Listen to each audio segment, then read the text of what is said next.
You're a daisy if you do. Say that line out loud, and something happens. A movie made in 1993, on a shoestring compared to the blockbusters around it, still lives in the mouths of people who weren't even born when it came out. Val Kilmer's Doc Holliday, Kurt Russell's granite-jawed Wyatt Earp, Sam Elliott's mustache doing half the acting on its own. Tombstone became one of those rare films that grew bigger after release than it ever was in theaters. But almost none of that was supposed to happen. This film should have collapsed. It nearly did, more than once. Behind the dust, the gunfights, and the dialogue people still quoted each other 3 decades later, there was a fired director, a scrapped month of footage, a budget under constant threat, and a cast quietly holding the whole thing together with nothing but stubbornness and loyalty to a script they believed in. Here are 15 real, documented facts about the making of Tombstone, the disasters, the gambles, and the quiet acts of loyalty that somehow produced a classic. Tombstone began as the passion project of Kevin Jarre, the screenwriter behind Glory, who wrote a script so richly detailed that it convinced half the cast to sign on before a single frame was shot. Actors have said for years that Jarre's screenplay, dense with period-accurate dialogue and historical texture, was one of the best things they'd ever read. Reason enough on its own to want a part in the film. Jarre wanted to direct it himself, and the studio let him try, marking what would have been his directorial debut. It went badly, fast. By most accounts, Jarre was a gifted writer who simply wasn't equipped for the pace and pressure of running a large-scale Western production on a tight schedule. Sam Elliott later said bluntly that he knew within 3 days that Jarre couldn't direct. The shots weren't coming together, and the schedule was slipping hard almost immediately. Cinematographer William Fraker reportedly grew so frustrated with the disorganization that he quit the production multiple times before eventually being talked back.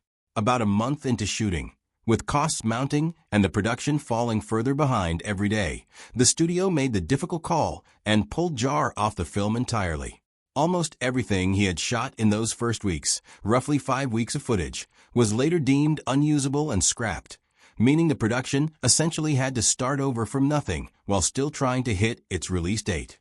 When Jarre was fired, the production brought in veteran director George P. Cosmatos, best known at the time for Rambo, First Blood Part 2, to finish the picture. But Cosmatos was walking into a project already in crisis, with a dialogue-heavy script unlike anything he'd handled before. For years afterward, rumors circulated that the movie's real director had actually been its star. Kurt Russell eventually confirmed much of it himself, telling True West magazine plainly that he had backed the original director, watched him get fired, and then helped bring in a guy to be a ghost director. Russell has said he didn't want the title. He didn't think it was fair to Cosmatos or to Jarre, whose script he still calls one of the best he's ever read.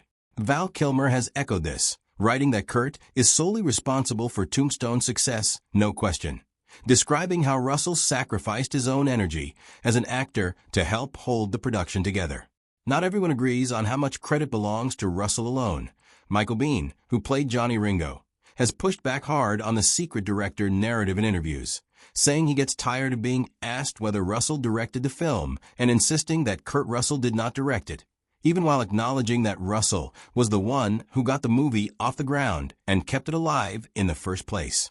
Biehn has described the finished film as being shaped by something closer to a committee, with Cosmatos bringing his own real authority and experience to the job once he came aboard, rather than simply serving as a name on the door.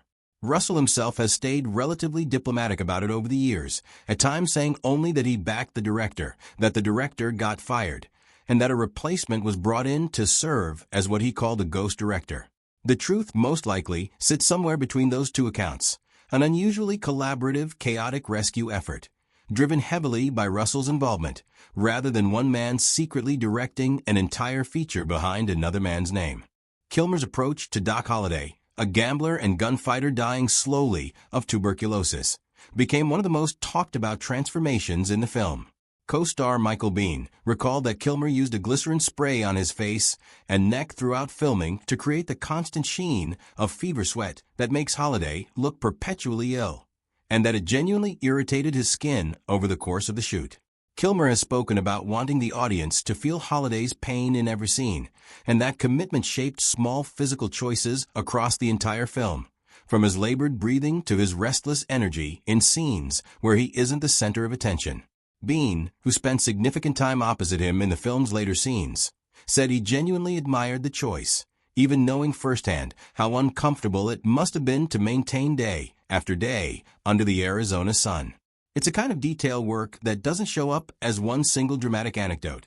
It shows up cumulatively in nearly every frame Kilmer is in, which is part of why his performance as Doc Holliday is still regularly cited as one of the most memorable in the Western genre, and why so many fans and critics alike consider it the best work of his career.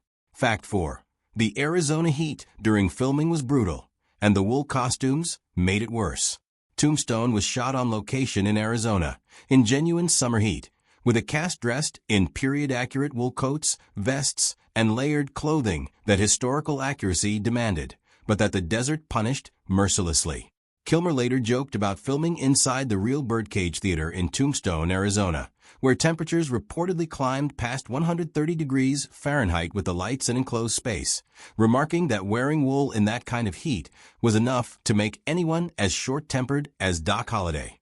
The discomfort wasn't a rumor passed down secondhand. It's something multiple cast members independently described in interviews over the years, usually with a kind of exhausted humor rather than complaint. Fact 5. Robert Mitchum was supposed to play a different character entirely, before a horse accident changed everything. One of the film's most memorable elements, the weathered, authoritative narration that opens and closes the movie, almost didn't exist. Robert Mitchum, the veteran Western star, was originally cast to play Old Man Clanton, the patriarch of the outlaw Clanton family. During production, Mitchum was injured falling from a horse and was unable to continue performing physically in the role. Rather than lose him from the project altogether, the filmmakers cut Old Man Clanton from a script entirely. The character simply never appears in the finished film, and gave Mitchum the narrator's role instead. It turned out to be one of the more fortunate accidents of the production. Mitchum's voice bookending the film gives Tombstone a sense of mythic weight, tying it to an older generation of Western films that a small supporting role likely never would have. The tension between Doc Holliday and Johnny Ringo is one of the film's defining threads, building to their Latin-quoting standoff in the Oriental Saloon. According to Bean, that tension was partly a product of the actors keeping their distance from each other during the shoot. Bean has said the two of them didn't even interact on set outside of scenes, since their characters despised one another. Bean tended to spend his downtime with Powers Booth, while Kilmer gravitated toward Kurt Russell. Bean has also been candid about recognizing early on, from their very first read-through, that Kilmer was operating on a different level as a performer, and that he felt he needed to raise his own game just to hold the screen against him. The saloon scene where Doc Holliday matches Ringo's gun-twirling trick by casually spinning a tin cup instead is one of the most quoted moments in the film, and Kilmer has said he was privately terrified it wouldn't land. He worried that the moment could sink the whole film if the audience didn't buy it as impressive or funny. According to Kilmer, he raised the concern directly with Jar during pre-production, and then spent a couple of months training the gun-spinning motion with both hands to make sure the physical mechanics of the scene would feel effortless and real on screen, rather than like a stunt performed once and gotten lucky. Tombstone wasn't developed in a vacuum. At the same time it was in production, a competing, much bigger-budget Wyatt Earp film starring Kevin Costner and directed by Lawrence Kasdan was also moving toward release. That competitive pressure is part of why Tombstone was pushed through production so quickly, on a comparatively modest budget of around $25 million, and released in December 1993, beating Wyatt Earp to theaters by several months.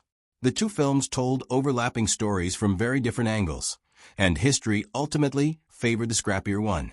Tombstone became a genre staple, while the larger, more expensive Wyatt Earp underperformed at the box office the following year. It's a small detail that has taken on a life of its own among fans, but multiple cast members and crew have confirmed that the mustaches throughout Tombstone, including Sam Elliott's now iconic look as Virgil Earp, were grown naturally by the actors for the production rather than applied as costume pieces. It sounds trivial, but it mattered to the overall texture of the film. There's a reason the cast reads as lived-in and authentic rather than costumed, and unglued facial hair is part of that reason. In Kevin Jarre's original vision for the film, Josephine Marcus, the woman who becomes central to Wyatt Earp's later life, was written with considerably more depth and screen time. The historical Josephine Marcus was a genuinely fascinating figure, a former actress who defied many of the conventions expected of women in that era, and who ultimately outlived Earp and helped shape how his story was remembered. As the script was cut down during the chaotic transition between directors and trimmed further to fit a releasable runtime, much of that material didn't survive. Dana Delaney, who played the role, worked with what remained, but by most accounts from people involved with the production, the character that reached the screen was a fraction of what had originally been envisioned. Charlton Heston appears in Tombstone as rancher Henry Hooker, a relatively minor character compared to the scale of roles Heston had built his career on. His presence in the film has often been described as a nod of support to the production and to the Western genre itself at a moment when few studios were willing to bankroll movies like this one. Having an actor of Heston's stature attached, even briefly, added a layer of old Hollywood legitimacy to a film that was fighting an uphill battle just to get finished on schedule. Between Jarre's original footage, Cosmatos' reshoots, and a script that had been trimmed and restructured multiple times over the course of production, Tombstone's editing process was famously difficult. The finished film credits 3 editors, Frank J. Uriosti, Roberto Silvi, and Harvey Rosenstock, a reflection of just how much material needed to be reconciled into a coherent, releasable story after such a turbulent shoot. Reworking footage shot under 2 different directors, with 2 different creative visions and shooting styles, into something that plays as a single unified movie is not a small technical task, and it's rarely the part of a production that gets discussed when people talk about a film's troubled history. Getting a 2-hour, tightly paced film out of that chaos, without the seams showing to a general audience, is arguably one of the quieter miracles of the entire production, and one of the clearest signs of just how much work happened after the cameras stopped rolling. Jarre wasn't just a screenwriter on this project. He was something closer to an obsessive historian of the era, and his original screenplay reflected that. It was packed with historically grounded detail, minor characters, and political context surrounding the real territorial government of 1880s Arizona, far more than any releasable film could hold on to. As the production moved through its director changes and the schedule tightened, huge amounts of that material were cut. Much of what made the finished film feel historically textured is really just the surviving fragments of a far larger, more ambitious document that never made it to screen in full. Tombstone is often praised for feeling more historically grounded than most Wild West films, and in several ways it is. But the filmmakers still took dramatic license, including reworking some of Doc Holliday's most famous lines. The real 1881 account of the gunfight has Frank McClory telling Holliday, "I've got you now," to which Holliday actually replied, "Blaze away. You're a daisy if you have." The film adapts and sharpens that exchange for the screen, part of a broader pattern where Tombstone takes real historical bones and reshapes them into something more cinematic without abandoning the source material entirely. By the time Tombstone reached theaters in December 1993, the people who made it already knew how close it had come to falling apart. Between a fired director, a scrapped 5 weeks of footage, a budget under constant pressure, and a script being rewritten on the fly, the cast has since described the shoot as something between a rescue mission and a small miracle. Val Kilmer has said outright that the film's survival came down to Kurt Russell's willingness to shoulder work while outside his job as the lead actor, an act of loyalty to the project, and to Kevin Jarre's original vision that most stars in his position wouldn't have bothered with. Tombstone was not a runaway smash on its initial release. It opened on Christmas Day 1993 and performed respectably at the box office, eventually earning around $73 million worldwide against its roughly $25 million budget, a solid return, but nowhere near the kind of number that gets a film immediately labeled a classic. The reception at the time was mixed, arriving in a decade when westerns were widely considered a commercially risky, mostly played-out genre. A perception reinforced the following year, when the much larger budgeted Wyatt Earp underperformed badly at the box office by comparison. Tombstone's real life began afterward, as it found a growing audience through home video, cable reruns, and repeated television airings across the following decades. Word of mouth did what marketing hadn't fully managed to do on release, turning a troubled, nearly abandoned production into one of the most quoted and rewatched westerns of its era, and eventually into the film that outlasted its own bigger budget competitor at the box office and in cultural memory alike. Today it holds an unusually strong audience reputation for a film of its age, still discussed, still quoted, and still recommended by people who weren't alive to see it in theaters. That's the real story behind Tombstone. Not a smooth, confident production humming steadily along toward greatness, but a film that survived a fired director, a scrapped month of footage, brutal desert heat, a hastily assembled editing process, and a script.